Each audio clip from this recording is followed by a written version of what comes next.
and welcome to today's episode of the Business Meets Fitness podcast with your host, Lauren Tickner and James Smith. Today's episode is going to be talking all about whether you should squat ass to grass or not. So this topic may be a little bit controversial because, we see some people water repping and these people often get a bit of stick, but it may not be quite as bad as we think. So this episode is basically based around one of the studies that was inside MASS. So if you don't know what MASS is, you definitely should. I've left a link in the description box so you can find out more information. And you should definitely subscribe at least for 1 month. Give it a go, because if you don't like it, you can always cancel it. But anyway, James is now basically just going to give us a bit of a breakdown about what the study was all about. So the study was looking at squat depth and knee health, and it was looking at the peak knee joint moments at the knee joint during squats. This is one of the best kind of things to look at compressive forces on the knee joint. And one of the best ways to measure it in scientific studies. So can you quickly explain to us listeners right now, or some people who perhaps don't study science at university, what that exactly means? So during the squat, the quads have to contract to extend the knee. When they do this, they pull against the patella, which is the knee joint, which compresses the patella against the tibia and femur. Furthermore, as a quad contraction also pulls the tibia into the femur, producing an anterior shear force, and then producing a compressive force on the knee joint. Okay, so in layman's terms, what does this essentially mean?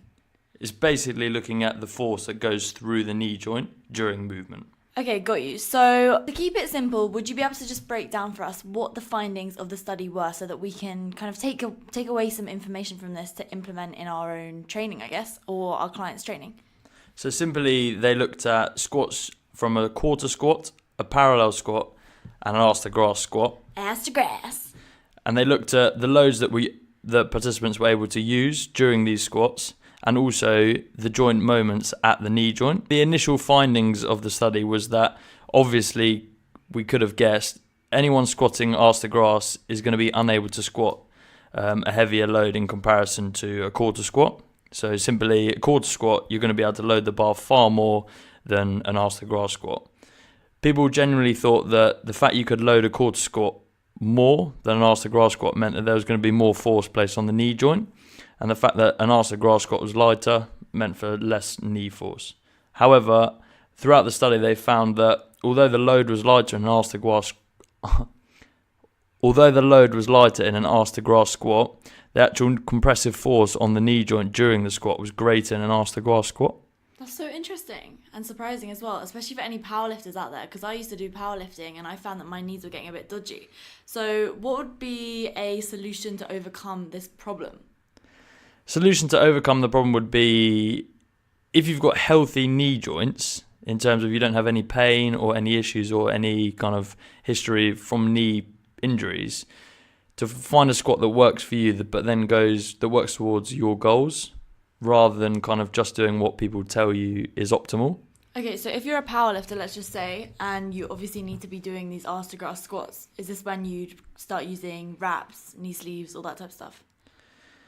I wouldn't use wraps unless you were competing in a geared kind of powerlifting federation. Okay.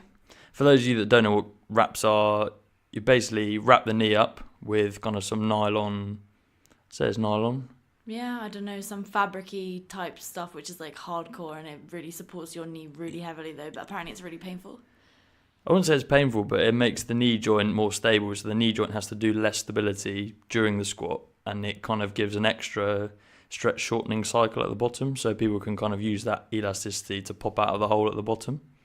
But I wouldn't advise using wraps unless you're using or competing in a federation that uses wraps. Knee sleeves are definitely an advantage. Anyone that says they don't give you an advantage is lying.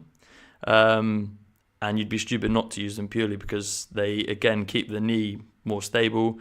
They keep the ligaments and tendons warmer, which just allows for help out at the bottom of the hole, really. So would you say an everyday person who just trains, maybe is trying to, make a few gains here and there, wants to look better, wants to get stronger, would you say they should use knee sleeves? I'd advise against it initially, purely because I, from personal preference, deem people to squat and get used to squatting under load and stabilising their own body, because general population are looking to kind of get fitter, get stronger, get healthier. So you want to kind of transfer as much of it as possible into day-to-day life. So if you're giving someone knee sleeves to squat, when they go and pick their child up, they're not going to have knee sleeves on. Yeah, and I can definitely vouch for that because I used to train wearing knee sleeves the whole time when I was squatting, lunging, whatever I was doing. And then I actually competed in a federation for powerlifting where you weren't allowed to wear them. And I just remember squatting for the first time without my knee sleeves on. I had to take 10 kg off the bar and it just felt so grindy and horrible in my knees. And I was someone who had previously always had healthy knees. So now let's talk about these quarter rep squats. Do you think there's a time and a place for these in training? For general population, I would say there isn't really a time and a place for them, unless kind of mobility, flexibility so bad you can't get below a quarter squat. That's a good point that you bring up though, flexibility, mobility and all that, because do you think if people can't get all the way to this parallel squat, they should focus on, mobilizing before they actually try ever start squatting, or do you think they should go in straight with the quarter squats? I think initially they should go, working on mobility and flexibility as being kind of a number one priority. These days you'll get quite a lot of kind of hip tightness, ankle mobility will be lacking just purely from kind of the jobs that people do these days. So I think people should understand and learn kind of the mechanics of a bodyweight squat first and get the technique of a bodyweight squat whilst loading kind of the movement on a leg press, before having to kind of stabilize and load their spine when they actually don't have the mobility to get into that position. Okay, got you. And I think it's interesting as well because I have a friend who is an athlete, and so she actually does quarter squats all the time with this really heavy load because she does jumping and triple jump and stuff like that. So she's obviously using it for explosive strength, but I feel like somebody like me, it's not really necessary for me to do it, to load the bar that heavy, and in order to, be doing these quarter squats because I'm just an everyday person, right? Yeah, some athletes you'll see them, especially sprinters. So you look at the angle at the knee and the hip when they're sprinting. It's kind of it's a far smaller angle than when you're in a kind of parallel to arse de grace squat. So you'll find athletes often load the bar in quarter squats because it resembles kind of the sprinting mechanics and the angles at the knee and hip joint. I do think there's carryover. There's not tons and tons of research on it. So I think the majority of athletes should kind of squat to parallel for maximal strength gains. However, I do think there's a time and a place for them to use sport-specific kind of techniques and loading, especially as sprinters. Yeah, for sure. And I guess these type of people will typically have their own individual coaches who can hopefully, listen to stuff like this and then implement it into their own training. So now when it comes to kind of the difference between the parallel and the full depth squat, obviously you don't get that much more bang for your buck when you go full depth in comparison to parallel. So do you think it's kind of the law of diminishing returns, essentially, if you're going full depth rather than just going parallel for somebody who is just wanting to make some gains and is just an everyday person? I think if you can squat arse de grace, I would advise to do so. However, there's arse de grace and then there's a powerlifting kind of meet where you go hip crease below the knee crease, which I would say is kind of the optimal squatting area.